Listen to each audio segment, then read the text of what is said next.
We, or certainly I, regularly need to reaffirm that things are heading in the right direction and that progress is being made. Bookshelves are full of such good information. But The Slight Edge by Jeff Olson is not just more good information. All the new and better information is already available and has been for years. This book is a precursor to help you use that information. If how you do it were the answer, it would be done. It's how we do the hows that matter most. How we take action. It isn't that our actions are wrong. It's that we don't keep doing them.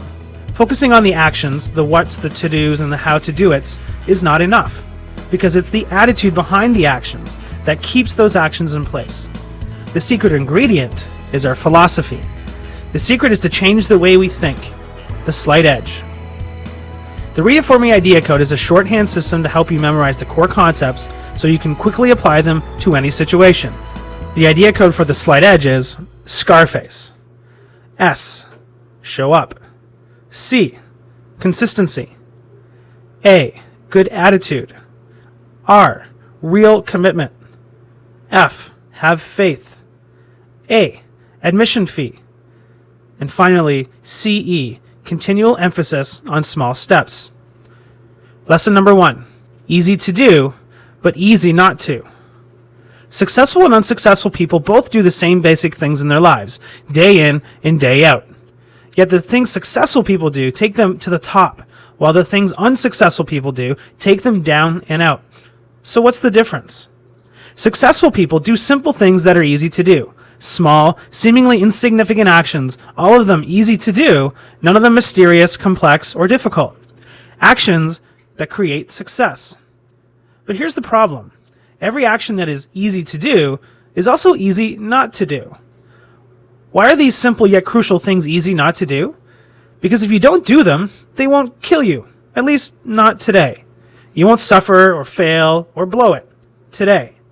Something is easy not to do when it won't bankrupt you, destroy your career, ruin your relationships, or wreck your health today.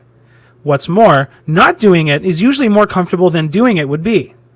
To accomplish anything worth accomplishing, to create success, to achieve your dreams, you don't have to do the impossible, extraordinary, or superhuman things.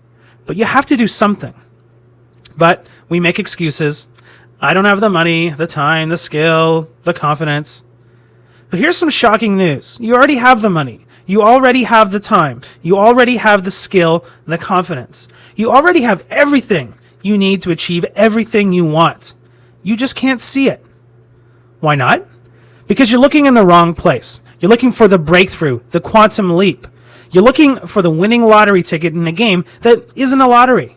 No success is immediate, nor is any failure instantaneous. They are both products of the slight edge.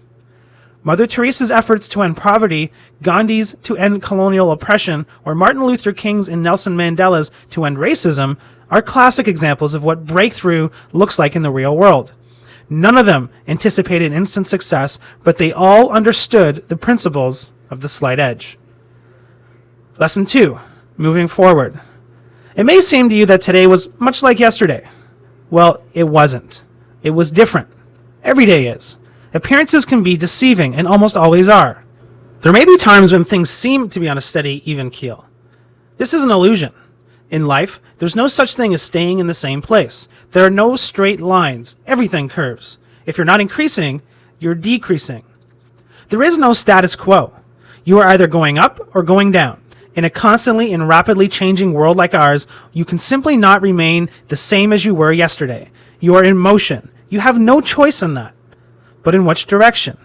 You have total choice in that. If you're not improving, enriching, building, unfolding, if you're not adding assets to your personal and professional value every day, then you're headed on the down curve. But here's the good news. Where you are right now is poised in the present, with the past stretching behind you and the future lying ahead. You cannot change the past. You can absolutely change the future. Lesson number 3, productive or busy. Being productive and being busy are not necessarily the same thing. Doing things won't create your success. Doing the right things will. Everybody's busy. Everybody does the actions. But were they the right actions? Were those actions productive? Did you take a step forward? Some people check progress by keeping a journal. If you choose this approach, here's some keys to making it work. Don't just write down a record of what happened today, along with your thoughts and feelings about what happened. Ask yourself the specific slight edge questions.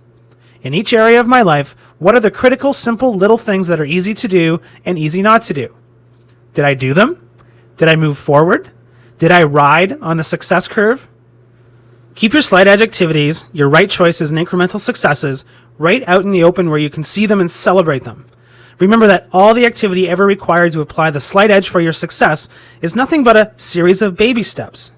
Trust the process. Acknowledge those steps, no matter how small or insignificant they may seem at the time. Nothing breeds success like more success. Lesson number 4, the 7 slight edge principles. How to take the slight edge. Number 1, show up. Woody Allen once said that 80% of success is showing up. You have already won half the battle if you commit to showing up every day. The rest is left up to skill, knowledge, drive, and execution. Number 2, be consistent. Showing up is important, but its natural companion, consistency, is what makes it a powerful duo. Showing up consistently is where the magic happens. Consistency yields results.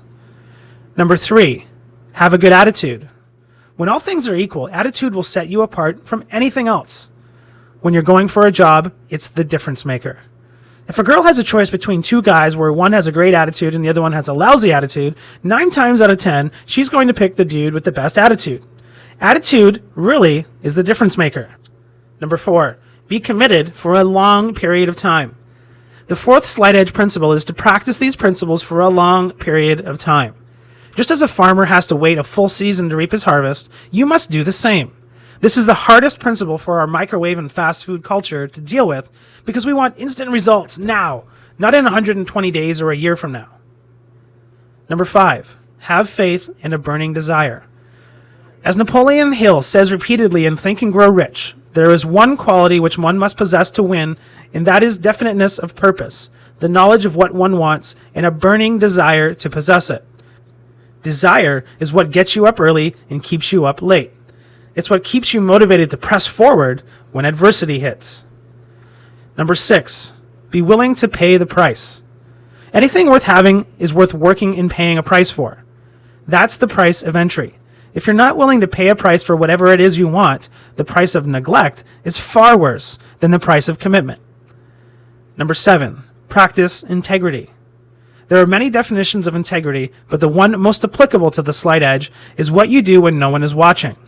It is also doing the thing you said you were going to do long after the mood you said it in has left you. Lesson number 5, slow and steady. Who won the race, the tortoise or the hare? Well, we all know the answer to that one. Yet we live in a world where most everyone has come to expect instant this and instant that, and if we don't get the results we're after fast and faster, we quit. But faster can end up being slower. Too fast often puts the system's or the person's survival at risk. The optimal rate of growth is always served best by a step-by-step approach of constant, never-ending improvement, which lays solid foundations and builds upon them over and over. The slight edge is the optimal rate of growth. Simple disciplines compounded over time. That's how the tortoise won. That's how you'll get to be a winner, too. Another way to gather momentum and harness it to your advantage is by practicing an activity called completion. Every incomplete promise, commitment, or an agreement saps your strength because it blocks your momentum, inhibits your ability to move forward, to progress, and improve. Incomplete things keep calling you back to the past to take care of them. So take on any one of your incomplete projects one at a time. And if even that one project seems like too big a mountain to climb, rummage around its foothills until you find an initial step you can take. Make a phone call, write a letter, give 15 minutes to completing something every day. Complete. Lesson number 6, continuous professional development. Continuous lifelong learning is the material from which you continually build your philosophy. There are 3 principal kinds of learning. The first is learning by study, which includes reading, listening to CDs and audio downloads, and attending classes and seminars. The second is learning by doing.